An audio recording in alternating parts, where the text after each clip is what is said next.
إن الحمد لله نحمده ونستعينه ونستغفره ونعوذ بالله من شرور أنفسنا ومن سيئات أعمالنا من يهد الله فلا مضل له ومن يضلل فلا هادي له وأشهد أن لا إله إلا الله وحده لا شريك له وأشهد أن محمدا عبده ورسوله أما بعد فإن خير الحديث كتاب الله وخير الهدي هدي محمد صلى الله عليه وسلم وشر الأمور محدثاتها وكل محدثة بدعة وكل بدعة ضلالة وكل ضلالة في النار.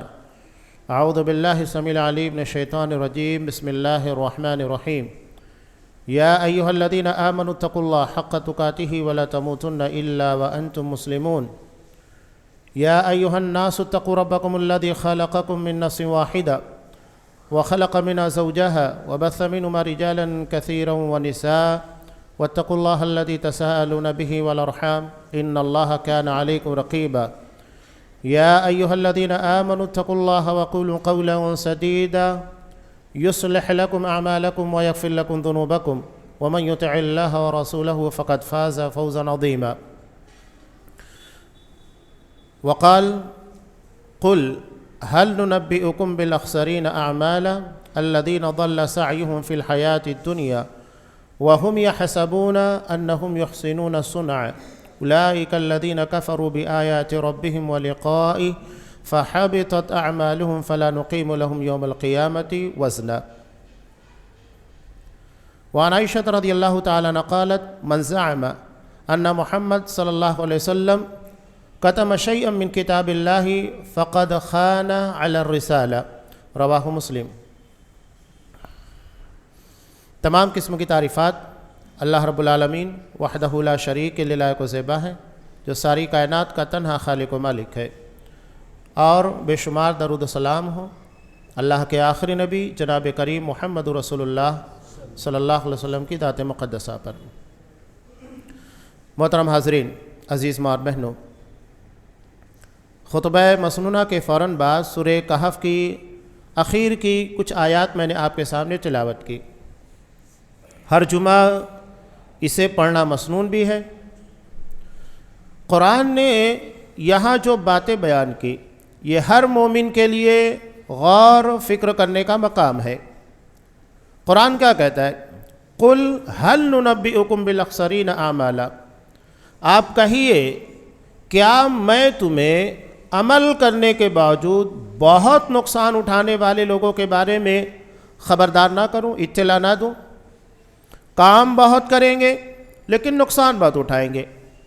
یہ تو بات سوچنے کی ہے کہ اگر ہمارے یہاں کوئی مزدور ہفتہ بھر مہینہ بھر محنت کرے اور جب مزدوری لینے کے لیے آئے، پیمنٹ لینے کے لیے آئے، تو سیٹ اسے بجائے پیمنٹ دینے کے دھکے دے کر بھگا دے تو آدمی سوچے گا کیا بات ہے، پورا مہینہ ہفتہ محنت کیا اور آج اسے مزدوری ملنا چاہیے تھا، لیکن بجائے مزدوری ملنے کے دھکے دے کر نکالا جا رہا ہے، مارا جا رہا ہے، پیٹا جا رہا ہے. ہر کوئی سوچے گا. قرآن وہی کہہ رہا ہے ایسے لوگوں کے بارے میں. یہ تو میں نے ہفتے اور مہینے کی مثال دی ہے جو ہمارے یہاں چلتا ہے. اللہ نے ہم کو ایک ہی زندگی دی، ایک ہی موقع ہے، دوبارہ کوئی موقع ملنے والا نہیں ہے. کوئی یہ نہ سوچے کہ مرنے کے بعد دوبارہ زندگی ہوگی، یا اگر ہم یہاں ناکام ہو گئے تو دوبارہ ہم کو موقع ملے گا کامیاب ہونے کا. نہیں. ایک مؤذن جو آواز دیتا ہے حی علی الفلاح، آؤ کامیابی کی طرف، یہ کون سی کامیابی ہے؟ یہ وہی کامیابی ہے جو ایک مرتبہ مل جائے تو اس کو چھینا نہیں جا سکتا، اور اگر وہ نہ ملے تو دوبارہ حاصل نہیں کیا جا سکتا. آخرت کیوں کہتے ہیں؟ آخرت کا مطلب ہوتا ہے لاسٹ، آخری. اب اس کے بعد انسان کے لیے کوئی موقع نہیں ہوگا، وہ زندگی کا آخری دن ہوگا جہاں پر حساب و کتاب ہوگا. لہذا اسے غنیمت جانیے. یہ نہیں کہ ہم کو دوبارہ موقع ملے گا، ہم دوبارہ کامیاب ہو جائیں گے. نہیں، یہ دنیاوی ایگزام کی طرح نہیں ہے کہ آپ ایک مرتبہ 10ویں میں، 12ویں میں یا اپنی زندگی کے امتحان میں ناکام ہو جائے تو آپ کو دوبارہ موقع دیا جائے، تیسری مرتبہ موقع دیا جائے. اللہ نے ایک ہی موقع دیا، ایک ہی زندگی دی ہے، اس کے بعد ہمارے لیے کوئی چانس نہیں ہوگا. اور جہنمی جب یہ چاہیں گے کہ ہمیں دوبارہ موقع دیا جائے اور اس کے بعد ہم دنیا میں جا کر پہلے کے مقابلے میں نیک اعمال کریں گے، معاملہ ختم کر دیا جائے گا۔ قرآن مجید نے صاف کہا وَلَوْ رُدُّوا لَعَادُوا لِمَا نُهُوا عَنْهُ، اگر بالفرض ان کو دوبارہ موقع دیا بھی گیا تو یہ وہی کام کریں گے جس سے ان کو منع کیا گیا، حالانکہ موقع ملنے والا نہیں ہے۔ تو یہ مؤذن آواز دیتا ہے حی علی الفلاح، آؤ ایسی کامیابی کی طرف جو مل جائے تو چھینی نہ جا سکے، اور اگر نہ ملے تو دوبارہ اس کو حاصل نہیں کیا جا سکتا ہے۔ تو زندگی ہم کو دوبارہ نہیں ملنے والی ہے، تو کوئی یہ دھوکے میں نہ رہے کہ ہم بعد میں کامیاب ہو جائیں گے، اپنی غلطیوں کی اصلاح کر لیں گے، نہیں، بلکہ اللہ نے جو موقع دیا اس کا غنیمت جانتے ہوئے صحیح راستے کے پر، صحیح ٹریک کے پر چل کر کام کیجئے گا۔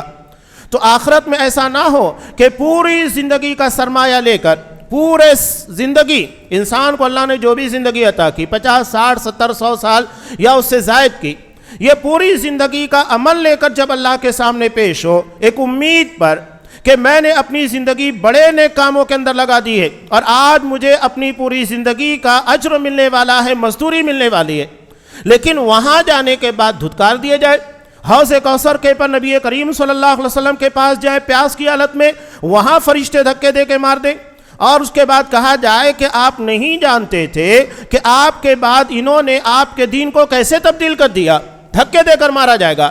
جیسے ہی آپ کو یہ پتہ لگے گا کہ ان لوگوں نے میرا دین تبدیل کر دیا تھا، آپ صلی اللہ علیہ وسلم کہیں گے سوکن لمن غیر عبادی، بھگاؤ ان لوگوں کو یہاں سے، میرے قریب نہ آنے دو جن لوگوں نے میرا دین تبدیل کر دیا۔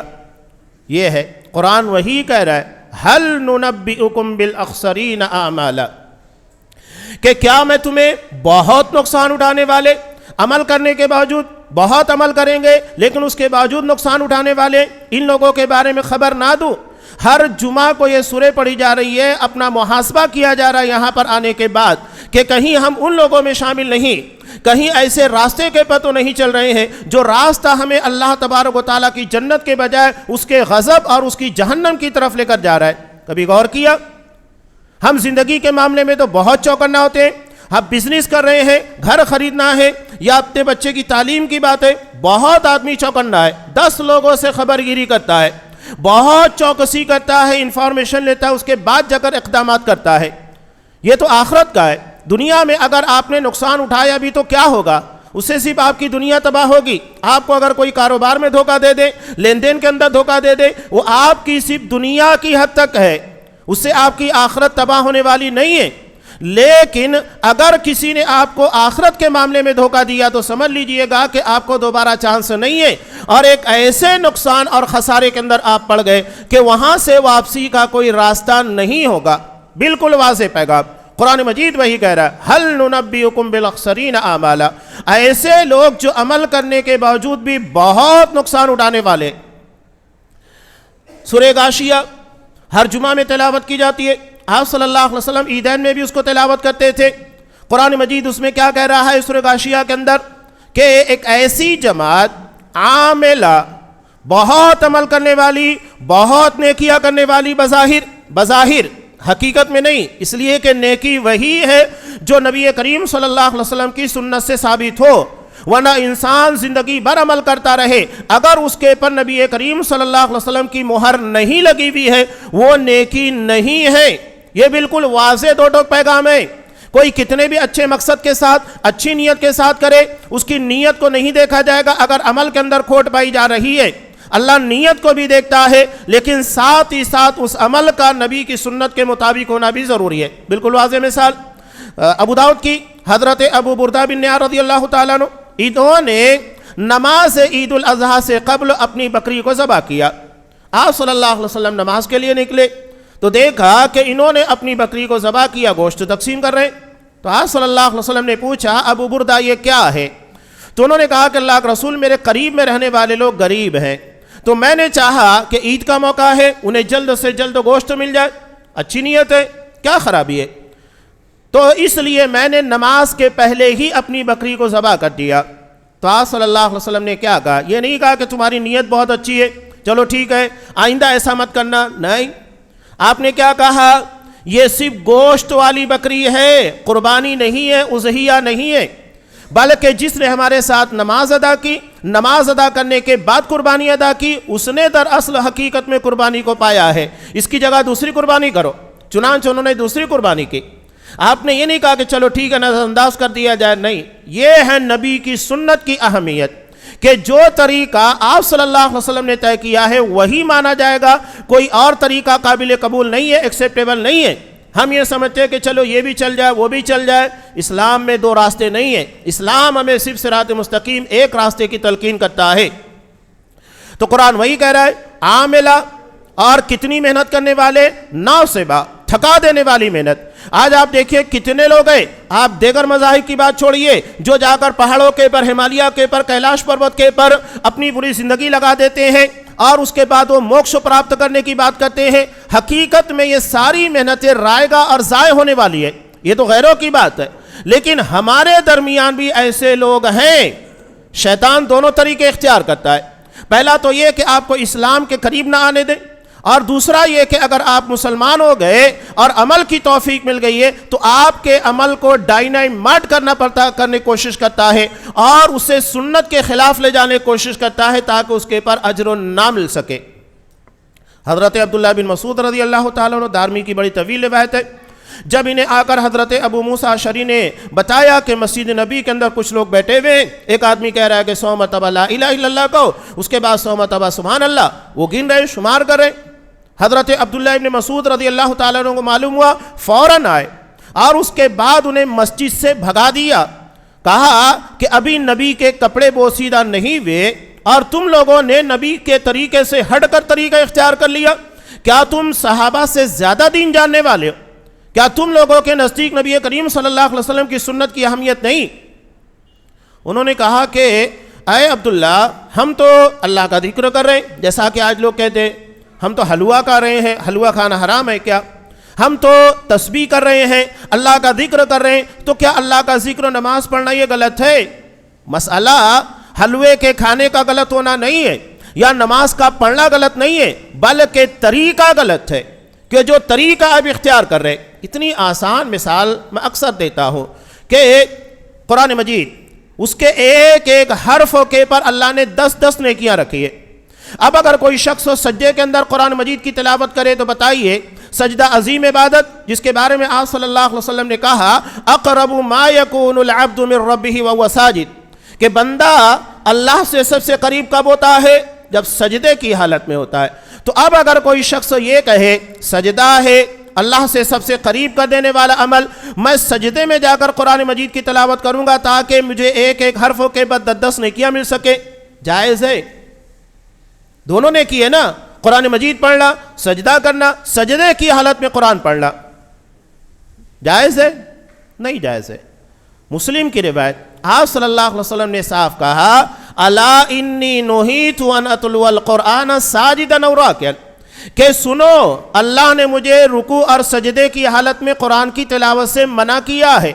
اب اگر کوئی شخص سجدے میں قرآن مجید کی تلاوت کرے گا تو بجائے اس کے اجر ملنے کے اسے گناہ ملے گا، حالانکہ دو بڑی نیکیوں کو جمع کر رہا ہے، سجدے کو بھی جمع کر رہا ہے اور اس کے بعد قرآن مجید کی تلاوت بھی ہے۔ لیکن اب یہاں پر لوگ کہیں سجدہ ہے، قرآن مجید کی تلاوت ہے، اس کے پر کیسے ہم کو گناہ ملے گا؟ گناہ ملے گا، کیوں ملے گا؟ نبی کے طریقے کی مخالفت کی بنیاد پر۔ آپ کو قرآن کی بنیاد پر، سجدے کی بنیاد پر نہیں، نبی کے طریقے کی مخالفت کی بنیاد کے پر گناہ دیا جائے گا اور اس کے پر بجائے اجر کے سزا ملنے والی ہے۔ یہ اصل مدعا ہے۔ دین ہم اپنی مرضی سے طے نہیں کریں گے، ورنہ مشرکین مکہ بھی اپنی مرضی سے نماز پڑھتے تھے، اپنی مرضی کا حج ادا کیا کرتے، اپنی مرضی سے عمرہ ادا کیا کرتے تھے۔ قرآن نے خود کہا وہ نماز بھی پڑھتے تھے۔ سورہ انفال میں اللہ نے بیان کیا وَمَا كَانَ صَلَاتُهُمْ عِنْدَ الْبَيْتِ إِلَّا مُكَاءً وَتَصْدِيًا، کہ کعبۃ اللہ کے پاس ان لوگوں کی نماز تالیاں بجانا اور سیٹیاں بجانا تھی۔ یہ انہوں نے نماز بنا لی تھی، اس کا نام نماز رکھ دیا تھا۔ آج بھی آپ دیکھیے صوفیوں کے ہاں، قوالوں کے ہاں وہی چلتا ہے، تالیاں بجائیں گے، سیٹیاں بجائیں گے اور اسے وہ عبادت سما کی محفل، اور اس میں یہ تصور کہ نعوذ باللہ نبی کریم صلی اللہ علیہ وسلم اس میں حاضر ہوتے، یہ ہے۔ تو یہ جو قرآن کہہ رہا ہے عاملۃ ناصبہ، ایسی جماعت جو کام کرنے والی ہوگی، ناصبہ تھکا دینے والی، بہت محنت کریں گے۔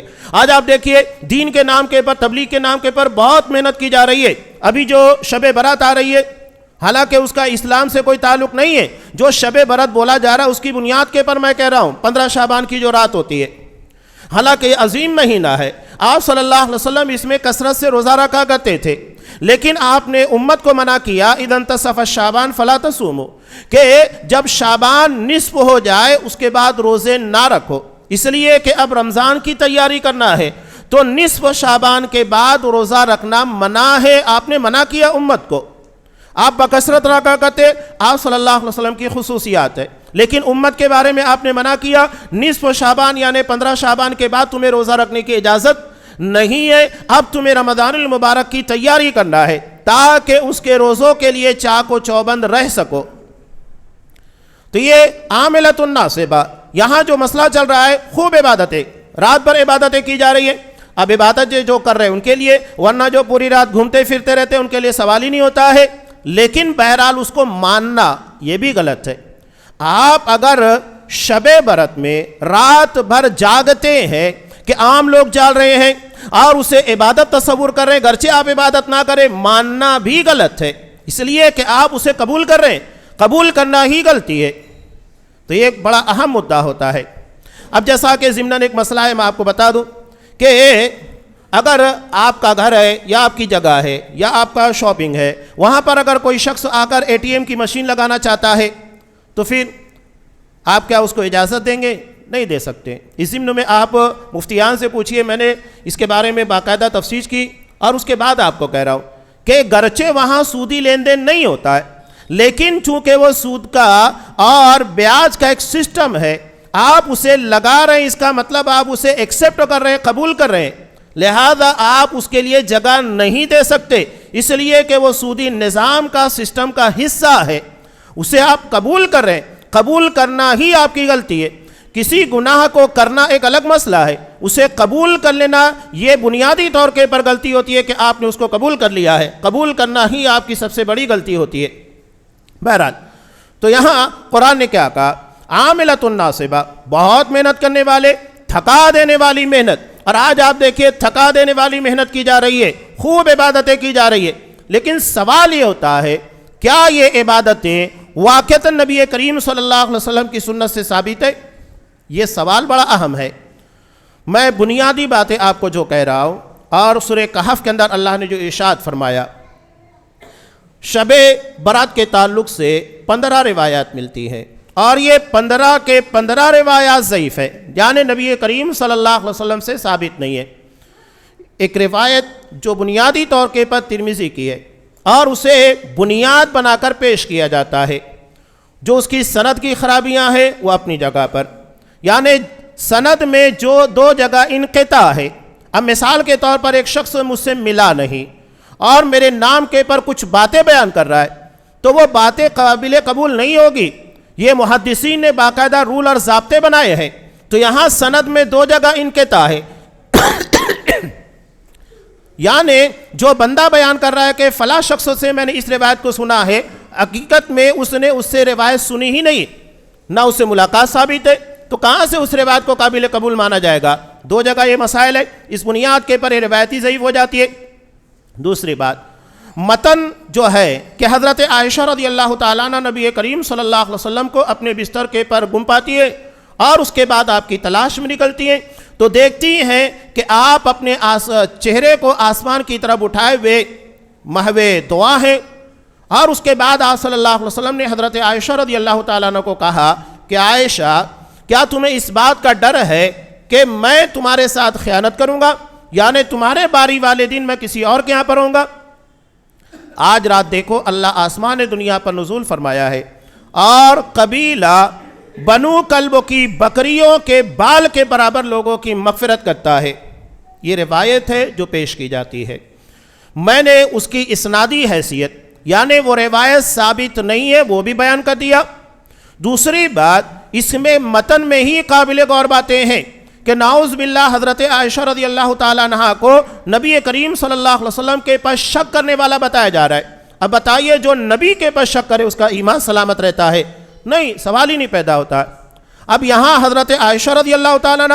دوسری بات، حضرت عائشہ رضی اللہ تعالیٰ عنہ کی ہی روایت جو میں نے خطبہ مسنونہ کے فوراً بعد آپ کے سامنے پیش کی، مسلم کی، وہ یہ کہتی ہے من زعم ان محمدا کتم شیئا من کتاب اللہ فقد اعظم علی اللہ الفریہ، کہ اگر کوئی شخص یہ دعویٰ کرتا ہے یا گمان کرتا ہے کہ آپ صلی اللہ علیہ وسلم نے اللہ کی کتاب یعنی اس کے دین کا کچھ حصہ چھپا لیا، نہیں بتایا، تو اس نے اللہ کے پر بہت بڑا بہتان لگایا، اس لیے کہ اللہ نے حکم دیا یا ایھا الرسول بلغ ما انزل الیک من ربک، کہ اے رسول آپ کے رب کی جانب سے جو کچھ بھی نازل ہوا ہے وہ آپ پہنچا دیجئے۔ قرآن تو کہہ رہا ہے کہ آپ کی ذمہ داری جو بھی نازل ہوا سب پہنچا دینا ہے، آپ نے کچھ چھپایا نہیں ہے، قرآن صاف طور کے پر کہہ رہا ہے۔ تو وہ اللہ پر بہتان لگا رہا ہے نعوذ باللہ کہ اللہ کہہ رہا ہے کہ نبی نے کچھ نہیں چھپایا، اور یہ دعویٰ کر رہا ہے کہ نعوذ باللہ اللہ کے رسول صلی اللہ علیہ وسلم نے چھپایا۔ بتائیے کس کی بات سچی ہے؟ وہ اللہ تبارک و تعالیٰ پر الزام لگاتا ہے کہ یہ بات دین کا حصہ تھی لیکن اسے آپ صلی اللہ علیہ وسلم نے نہیں بتایا۔ اور یہاں مسئلہ تو وہی ہے کہ اتنی عظیم رات ہے 15 شعبان کی، آپ صلی اللہ علیہ وسلم نے اپنی بیوی کو بھی نہیں بتایا، چپکے سے نکلے جا کر قبرستان کے اندر عبادت کر رہے ہیں۔ عجیب بات ہے، نبی کا کام تو بیان کرنا ہوتا ہے۔ آپ صلی اللہ علیہ وسلم جیسا کہ لیلۃ القدر ہے، اس کے لیے لوگوں کو بھی بیدار کرتے، اپنے گھر والوں کو بیدار کرتے، امت کو کہتے کہ اب آخری عشرہ آ چکا ہے، چنانچہ اپنی کمر کس لو عبادت کے لیے۔ تو یہ آپ صلی اللہ علیہ وسلم کا طریقہ۔ اس کے بالمقابل دیکھیے جو شب برات کے تعلق سے وہاں تو آپ بتا نہیں رہے، نہ تو اپنی بیوی کو بتا رہے ہیں نہ امت کو بتا رہے ہیں، کسی کو کانو کان خبر نہیں۔ وہ تو حضرت عائشہ رضی اللہ تعالیٰ عنہ پہنچ گئی تو انہیں معلوم ہوا، ورنہ یہ پتہ ہی نہیں تھا کہ اتنی عظیم رات ہے کہ اللہ اس رات کو اتنی مغفرت کرتا ہے۔ تو یہ متن کے اعتبار سے بھی ثابت نہیں ہے۔ حضرت عائشہ رضی اللہ تعالیٰ عنہ بھی مورد الزام ٹھہرتی ہیں، اور اس کے بعد نبی کریم صلی اللہ علیہ وسلم کے پر ایک بہت سنگین الزام کہ اللہ نے آپ کو دین پہنچانے کی ذمہ داری دی تھی لیکن آپ نے اس کو نہیں پہنچایا، چھپا لیا، نعوذ باللہ۔ یہ بنیادی روایت تھی، میں نے اسی لیے اس چیز کا تذکرہ کیا۔ اس ضمن میں حضرت امام مالک رحمۃ اللہ علیہ کا ایک بہت پیارا قول ہے جسے امام شاطبی نے اپنی کتاب الاعتصام کے اندر نقل بھی کیا ہے، اور یہ قول ہر مسلمان کو یاد رکھنا چاہیے۔ یہ کہتے ہیں کہ من ابتدع فی الاسلام بدعہ، اگر کوئی شخص اسلام میں کسی بدعت نئے طریقے کو ایجاد کرتا ہے، یراہ حسنا، اسے اچھا سمجھتا ہے، او استحسن، یا اسے قبول کرتا ہے اسے بہتر سمجھتے ہوئے، فی الدین شیء، حالانکہ اس کا دین سے کوئی تعلق نہیں تھا، فقد زعم ان محمدا خان الرسالہ، تو وہ اس نے یہ گمان کیا کہ نعوذ باللہ نبی کریم صلی اللہ علیہ وسلم نے رسالت میں خیانت کی ہے، نعوذ باللہ۔ وہ چیز بیان کرنا تھا لیکن آپ صلی اللہ علیہ وسلم نے نہیں بیان کیا۔ اس کے بعد آگے کیا کہتے ہیں کہ وَعْلَمْ، یہ بات اچھے طریقے سے جان لو، فَمَا لَمْ يَكُنْ فِي عَهْدِهِ دِينًا، جو چیز نبی کریم صلی اللہ علیہ وسلم کے زمانے میں دین کا حصہ نہیں تھی، لا يَكُونُ الْيَوْمَ دِينًا، وہ آج بھی دین کا حصہ نہیں بن سکتی۔ یہ بالکل واضح اصول حضرت امام مالک رحمۃ اللہ علیہ نے دیا، اور ہر مسلمان کو ایک جملہ یاد رکھنا چاہیے، جو چیز نبی کے زمانے میں دین کا حصہ نہیں تھی وہ قیامت تک دین کا حصہ نہیں بن سکتی۔ ختم ہو گئی بات۔ اگر یہ شب برات جس کے بارے میں آپ کہہ رہے جو 448 ہجری کے اندر ایجاد کی گئی ہے، یعنی آپ صلی اللہ علیہ وسلم کی وفات کے 438 سالوں کے بعد، اس کا کوئی وجود ہی نہیں تھا، نہ تو حضرت ابو بکر صدیق نے، خلفائے راشدین، پورے اصحاب کرام، امامان دین، محدثین، تمام لوگوں کا زمانہ اٹھائیے، خیر القرون رہا کر دیکھیے، کہیں پر اس کا کوئی وجود نہیں ہے۔ اور اس کے ایجاد کرنے والے رافضی ہیں، رافضی جو اسلام کا سب سے بدترین دشمن۔ علامہ ابن تیمیہ رحمۃ اللہ علیہ کہتے ہیں کہ تم دین کا یہودیوں کے بالمقابل رافضیوں کو زیادہ کٹر دشمن پاؤ گے۔ یہ مسلمانوں کے درمیان مسلمانوں کا چولا اڑے ہوئے، مسلمانوں کو تکلیف پہنچانے والے، یہ ہے ان لوگوں کی حالت۔ اور آج ہمارے ہاں لوگ اس کو ہلکا سمجھتے ہیں، یہ ہلکی بات نہیں ہے۔ آج لوگ ایران کی باتیں کی جاتی ہے تو سمجھتے ہیں کہ یہ سیاسی اختلاف ہے، خطے کا اختلاف ہے، نہیں، یہ اصل میں دین کا اختلاف ہے۔ جہاں جہاں ان لوگوں نے اپنی پراکسیز کے ذریعے اسلام کو نقصان پہنچایا، ٹارگٹ سنی مسلمان تھے، یہ بڑی تاریخ ہے جس کو بیان کیا جا رہا ہے۔ اور جہاں جہاں ان لوگوں کے حکومت کے اثرات پڑے، وہاں وہاں آپ دیکھیے کہ مزارات آپ کو ملے گی۔ ہندوستان کے اندر ان لوگوں نے حکومت کی، لہذا جگہ جگہ کے پر آپ کو مزارات ملیں گے۔ جہاں جہاں ان لوگوں کے اثرات نہیں ہے وہاں شرک اور بدعت آپ کو نہیں ملے گا۔ آپ سعودی عرب دیکھیے، کویت دیکھیے، قطر وغیرہ ممالک جہاں ان لوگوں کے اثرات نہیں ہیں، وہاں پر آپ کو مزارات نہیں ملیں گے۔ کیوں نہیں ملیں گے؟ اس لیے کہ رافضی صرف ہمارے ظاہری طور کے پر جان مال کا دشمن نہیں ہے، وہ اس سے کہیں زیادہ بڑھ کر ہمارے دین کا دشمن ہے۔ اور جتنی بدعات اور خرافات دیکھیں گے، کہیں نہ کہیں جا کر آپ کو رافضیوں سے اس کا تعلق ملے گا، اور شب برات اس کا تعلق بھی رافضیوں سے، اس لیے کہ ان لوگوں کے عقیدے کے مطابق ان کا آخری امام حسن عسکری جب ان کے اولاد نہیں ہوئی، 11ویں امام تھے، تو ان کے اولاد نہیں ہوئی، چنانچہ 12ویں کے تعلق سے عقیدہ بنا لیا کہ امام غائب، یعنی وہ امام سنیوں کے ڈر سے کسی گفا کے اندر، غار کے اندر جا کر چھپ گیا ہے۔ یہ ان لوگوں کا اپنا عقیدہ ہے۔ اور اس کے بعد جب 15 شعبان ہوگی، یعنی یہ جو شب برات منائی جاتی ہے، اسی تاریخ کو وہ باہر نکلے گا، اور اس کے بعد حضرت علی رضی اللہ تعالیٰ عنہ کی تلوار، حضرت سلیمان علیہ السلام کی انگوٹھی، اور حضرت موسیٰ علیہ السلام کی عصا ہے، یہ سب اس کے پاس ہے، تمام انبیاء کی نشانی۔ اصل قرآن بھی اس کے پاس ہے۔ یہ قرآن جو ہم آپ پڑھتے ہیں، رافضی اس قرآن کو نہیں مانتا، بلکہ ان لوگوں کی اپنی بنیادی کتاب، جیسا کہ ہمارے یہاں بخاری سب سے زیادہ اہمیت رکھتی ہے، جسے اصح الکتب بعد کتاب اللہ، قرآن مجید کے بعد سب سے صحیح کتاب تسلیم کیا گیا، اس میں کوئی دو رائے نہیں ہے۔ اختلاف کرنے والے اختلاف کرے، قرآن پر بھی کرتے ہیں، ان کا مسئلہ ہے، ورنہ بخاری کی روایتوں میں، مسلم کی روایتوں میں کوئی شبہ نہیں ہے، امت نے اسے قبول کیا ہے، اور وہ اپنے اصولوں کی بنیاد کے پر بالکل کھری ثابت ہے۔ تو ویسے ان لوگوں کے نزدیک اصول کافی ہے، اور اصول کافی کی ہی روایت کے اندر حضرت جعفر صادق کی جو روایت ہے، اس کے ذریعے کہتے ہیں کہ اصل قرآن مجید کی آیات 17,000 ہیں۔ یہ ان لوگوں کا اپنا عقیدہ، جبکہ یہ قرآن مجید جو ہمارے سامنے، جو نبی کریم صلی اللہ علیہ وسلم سے اصحاب کرام کے ذریعے ہوتے ہوئے ہم تک پہنچا ہوا ہے، سینہ بسینہ لکھاوٹ کی شکل میں، اس کی آیتیں 6,236 ہیں۔ ہمارے یہاں مشہور کا دیا گیا 6,666، نہیں، وہ بھی غلط ہے۔ آپ قرآن مجید سامنے رکھا ہے، ہر سورے کے آخر میں اس کی آیتیں ہوتی ہے، کاؤنٹ کیجئے سمجھ میں آئے گا، 6,236 آیتیں ہیں۔ تو یہ اصل آیتیں، اب یہ کہتے ہیں نہیں، قرآن مجید کی آیتیں 17,000 ہیں، یعنی اصل قرآن کے مقابلے میں وہ 3 گنا زیادہ بڑا ہے، اور اسے نعوذ باللہ ان کا امام غائب لے کر چھپ گیا ہے۔ اگر اصل قرآن تھا تو تمہارے پاس تو ہونا چاہیے تھا نا، تمہارے لیے تو تمہارا امام غائب لا کر دیتا، ٹھیک ہے، سنیوں کے پاس نہیں ہے، تمہارے پاس ہونا چاہیے تھا۔ آج جب قرآن اصل موجود نہیں ہے تو تمہارا دین اصل کہاں رہ گیا؟ تو یہ ان لوگوں کا اپنا عقیدہ، اور وہ نکلے گا، نکلنے کے بعد سنیوں نے جو ظلم ستم کیا ہے اس سے نجات دلائے گا، یہ سب ان لوگوں کے عقیدے ہیں۔ حالانکہ جو ظلم ستم، اور خاص طور کے پر عالم عرب کے پر رافضیوں نے جو ننگا ناچ ناچا ہے امریکہ کے ساتھ، اسرائیل کے ساتھ مل کر، یہ میں کھلی بات کہہ رہا ہوں، ایران، اسرائیل، امریکہ ملے ہوئے، یہ بظاہر نورا کشتی ہوتی ہے، دکھاتے ہیں کہ ایک دوسرے سے لڑے، بیان بازی، ابھی حملہ کر دے گا، تبھی حملہ کر دے گا، کبھی نہیں کرے گا۔ ابھی بھی باتیں چل رہی تھیں، بس امریکہ حملہ کرنے والا ہے، میں نے کہا کہ نہیں، لکھ کر دیتا ہوں، نہیں حملہ کرے گا۔ یہ دونوں ملی بھگت ہے، یہ مل کر اسلام کو نقصان کیسے پہنچانا ہے یہ پلان کرتے ہیں۔ آپ صلی اللہ علیہ وسلم نے اس زمانے کے تعلق سے کہا تھا نا کہ ایک زمانہ ایسا آئے گا، اسی سے ہم گزر رہے ہیں کہ یصدق فی الکاذب و یکذب فی الصادق، سچے کو جھوٹا، جھوٹے کو سچا باور کرایا جائے گا۔ جو حقیقت میں مسلمانوں کا خیر خواہ ہے، سعودی عرب، کویت وغیرہ، انہیں بدنام کرنے کی مکمل کوشش کی جاتی ہے، ارے وہ اسرائیل سے ملا ہوا ہے، اس سے ملا ہوا ہے۔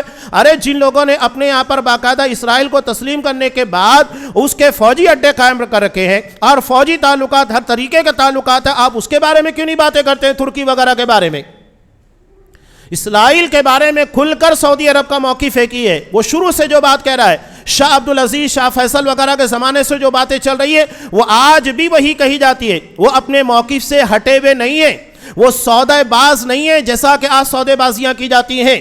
آج حماس یہ ہزاروں مسلمانوں کو مروانے کے بعد کہتا ہے کہ جشن فتح، یہ کون سی فتح ہے؟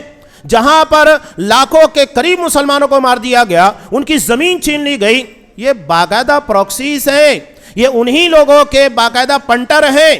اور ان کے ایجنڈوں کے مطابق کام کرتے ہیں۔ اسرائیل نے ہی حماس کو کریٹ کیا تاکہ وہاں پر وہ فتنہ و فساد برپا کرے اور ان لوگوں کی حرکتوں کی بنیاد کے پر جواز پیدا کرے کہ ہاں دیکھو یہ لوگ کرتے ہیں، اور اس کے بعد ان پر حملہ کرے۔ کتنی ویڈیوز کھل کر سامنے آئی ہے کہ حماس کے آدمی کہتے ہیں کہ ہم فلاں بلڈنگ کو خالی کر چکے، آپ وہاں پر ٹارگٹ کیجئے گا۔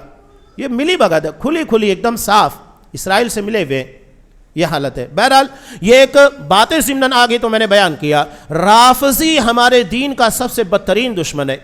اگر ہم یہ سمجھتے ہیں کہ چھوٹی بات ہے، نہیں، یہ ہمارے دین کا، بلکہ ان لوگوں کے یہاں پر آپ خمینی کی بات کرتے ہیں، اس نے اپنی کتاب میں لکھا نعوذ باللہ، جب ہمارا حرمین کے پر یعنی مکہ اور مدینہ کے پر قبضہ ہوگا تو سب سے پہلے آپ کے پہلو میں دبے ہوئے گڑے ہوئے دو بتوں کو نکالیں گے، نعوذ باللہ۔ حضرت ابوبکر صدیق اور حضرت عمر فاروق رضی اللہ تعالیٰ عنہ کے بارے میں کہتا ہے، وہ کہتا ہے حضرت عائشہ رضی اللہ تعالیٰ عنہ کو ان کی قبروں سے نکال کر رجم کریں گے، جن کے تقدس کے لیے قرآن مجید کی آیتیں نازل ہوئی، یہ کہتے ہیں نہیں ہم اس کو رجم کریں گے۔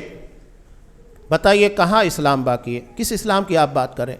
جو ابوبکر صدیق کو نہ مانے، جو حضرت عمر کو نہ مانے، نہ صحابہ کو مانے، نہ قرآن کو مانے، نہ ہماری ماں کو مانے، تو وہ مسلمان کہاں ہے؟ ہم اس کو نہیں مانتے، ختم غیب۔ قرآن مجید جو بات کہتا ہے اس پر ہمارا ایمان ہے، اور جو قرآن کو نہیں مانے گا، صحابہ کو نہیں مانے گا، ہم اس کو مسلمان نہیں مانتے۔ دنیا مانے، ان کا اپنا مسئلہ ہے، لیکن ہم نہیں مانتے ہیں۔ یہ اصل مدعے ہے جہاں سے ساری باتیں چل رہی ہیں۔ اور یہودیوں کی طرح، اب دیکھیے میں ایک بات آپ کو بیان کر دوں کہ جھگڑا سمجھ میں آتا ہے، یہ جو برادری کا تعصب ہوتا ہے نا، بڑا خطرناک ہوتا ہے، بہت ڈینجر ہوتا ہے، اور آدمی کو حق بات کے قبول کرنے میں رکاوٹ ایک بڑی وجہ یہی بنتی ہے، برادری، قبیلہ۔ حضرت صفیہ رضی اللہ تعالیٰ عنہ، یہ کس کی بیٹی تھی؟ ہوئی بن اخطب، جو بنو قینوقا کا سردار تھا۔ یہ کہتی ہے کہ جب آپ صلی اللہ علیہ وسلم مدینہ تشریف لائے تو میرے باپ اور چچا دونوں گئے اور جا کر آپ صلی اللہ علیہ وسلم کی انفارمیشن لی، اور انفارمیشن لینے کے بعد یہ باتیں کر رہے تھے کہ یہ وہی نبی ہے جس کے بارے میں ہمیں تورات کے اندر تذکرہ ملتا ہے اور جس کے ہم منتظر تھے، یہ وہی نبی ہے، کرنا کیا ہے؟ تو ہوئی بن اخطب کہتا ہے اللہ کی قسم مرتے دم تک مخالفت کریں گے۔ بتائیے ایک نبی کو دیکھنا کتنی بڑی سعادت کی بات، نبی کا مشاہدہ کرنا، نبی کو اپنی آنکھوں سے دیکھنا۔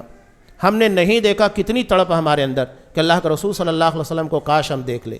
کتنی تڑپ ہے، ایک مسلمان کے دل میں کتنی تڑپ ہوتی ہے۔ اللہ کے رسول کو دیکھا، ملاقات کی، اور آپ کی نبوت کے بارے میں ساری صداقت اور سچائی کا بھی علم ہے، ان کی اپنی کتاب کہہ رہی ہے، لیکن کیا کہہ رہے ہیں؟ اللہ کی قسم مرتے دم تک مخالفت کریں گے۔ کیوں؟ کہا کہ نہیں، وہ ہماری برادری کا نہیں ہے، وہ بنی اسرائیل کا نہیں ہے، وہ بنی اسماعیل کا ہے، اس لیے ہم نہیں مانیں گے۔ حضرت ابراہیم علیہ السلام کے دو بیٹے، حضرت اسماعیل اور حضرت اسحاق، دو بیٹے۔ اب یہاں انہی دو بیٹوں سے پوری نسل چلتی ہے۔ حضرت اسحاق کے بیٹے ہیں حضرت یعقوب، انہی کو اسرائیل کہا جاتا ہے، اور ان کے بیٹے حضرت یوسف علیہ السلام، اور یہیں سے تمام انبیاء کی نسل چلی۔ جتنے انبیاء آئے حضرت عیسیٰ علیہ السلام تک، سارے کے سارے اسی نسل کے تھے، حضرت اسحاق سے لے کر چلنے والی۔ لیکن آپ صلی اللہ علیہ وسلم جو نبی آئے آخری، وہ حضرت اسماعیل علیہ السلام کی نسل سے۔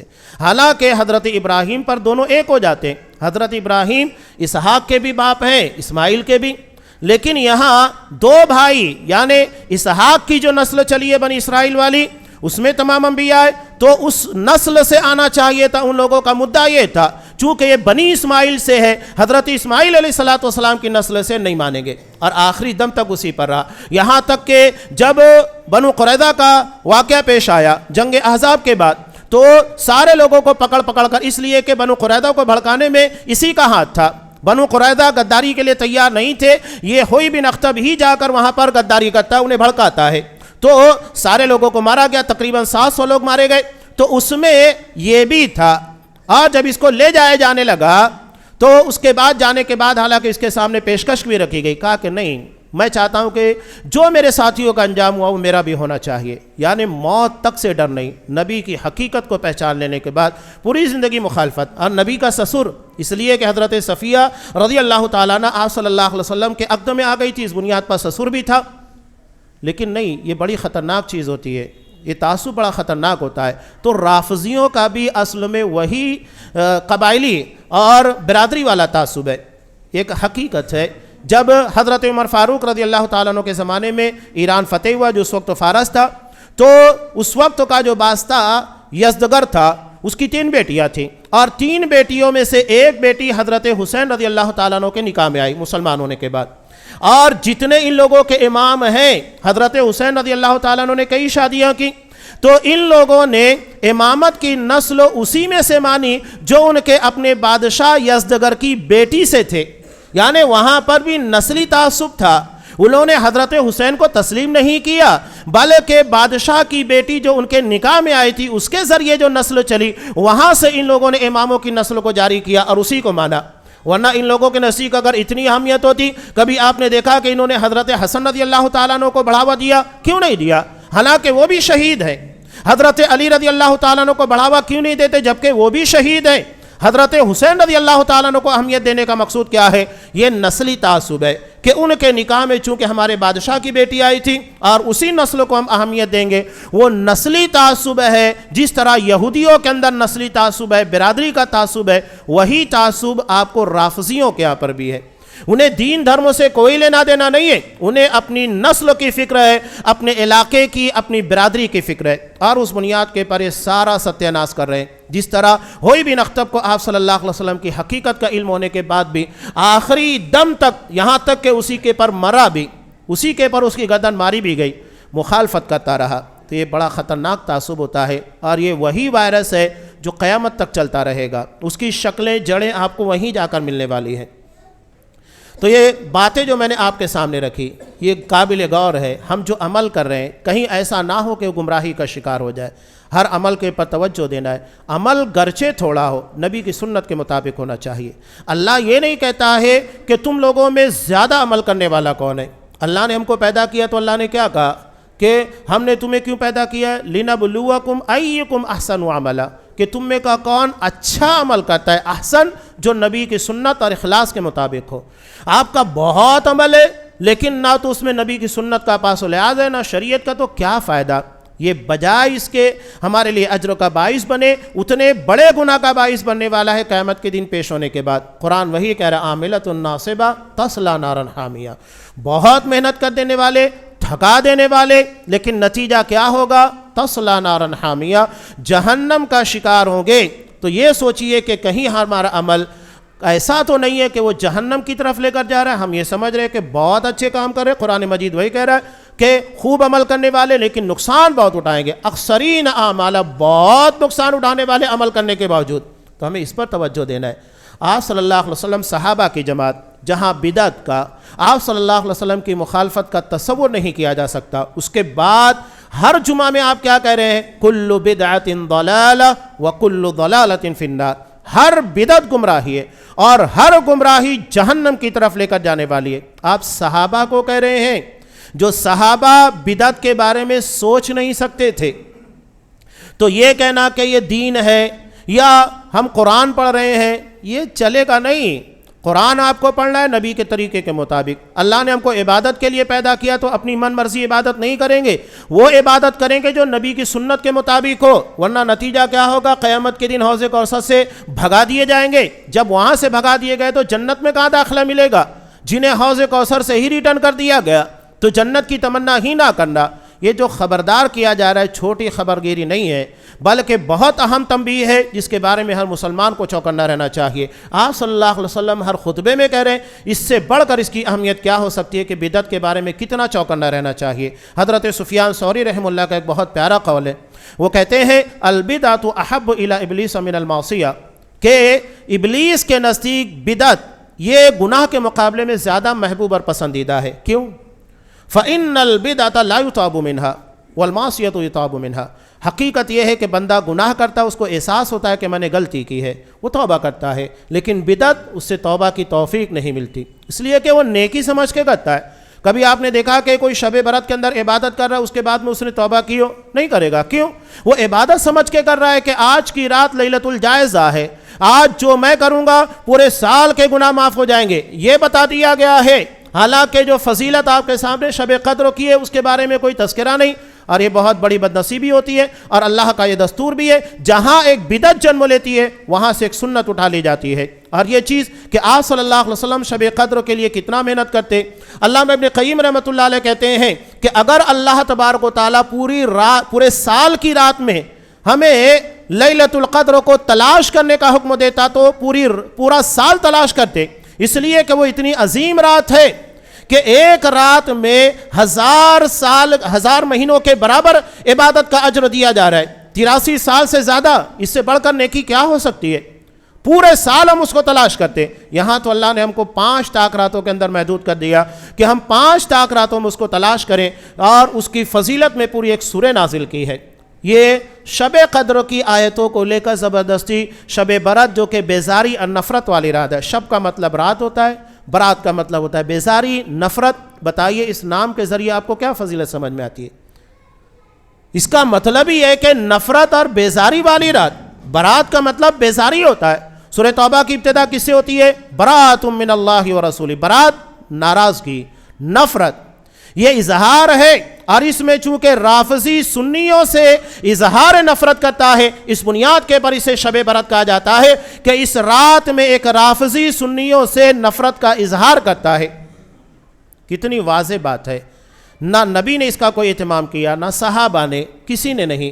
اور اگر کوئی یہ سمجھتا ہے تو حضرت عائشہ کا یہ قول یاد رکھیے، امام مالک کا قول یاد رکھیے کہ نعوذ باللہ وہ نبی کریم صلی اللہ علیہ وسلم پر خیانت کا الزام لگا رہے۔ ہر بدعتی نبی کریم صلی اللہ علیہ وسلم کے پر اپنے عمل کے ذریعے خیانت کا الزام لگاتا ہے کہ یہ کام ہونا تھا، یہ عبادت تھی، یہ طریقہ تھا، نعوذ باللہ اللہ کے رسول نے نہیں بتایا، ہم بتا رہے ہیں، نعوذ باللہ۔ تو یہ بہت اہم نقطہ ہے۔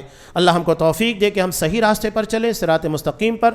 ہمارا ہر عمل اخلاص والا، جو صرف اللہ کی رضا کے لیے کیا جائے، اللہ ہمارے عمل کو اخلاص والا بنا، اور ہر عمل کو نبی کی سنت کے مطابق بنا، تاکہ وہ عمل تیری بارگاہ میں قبول ہو سکے۔ ہر قسم کی بدعات، خرافات، خاص طور کے پر جو شب برات کی گمراہیاں ہیں، جس میں بہت ساری بدعقیدگیاں، روحوں کو آنے کا تصور جو کہ خلاف شریعت ہے، یہ سب چیزیں مانی جاتی ہے۔ اللہ اس طرح کے خرافات سے، بدعقیدگیوں سے ہمیں محفوظ رکھ۔ ہمیں سنت کا وہ راستہ جس کے پر صحابہ کی جماعت چلی، جس کے پر چلنے والوں کے بارے میں اللہ نے کہا انعمت علیہم، میں ان لوگوں کے پر اپنی نعمتوں کو نازل کروں گا، اللہ ہمیں اس گروہ کے اندر شامل کر، ہمیں مغضوب اور ظالمین کے اندر شامل نہ کر، آمین۔ بارک اللہ لنا ولکم فی القرآن العظیم ونفعنی وإیاکم بالآیات والذکر الحکیم، انہ تعالی جواد کریم ملک رؤوف رحیم۔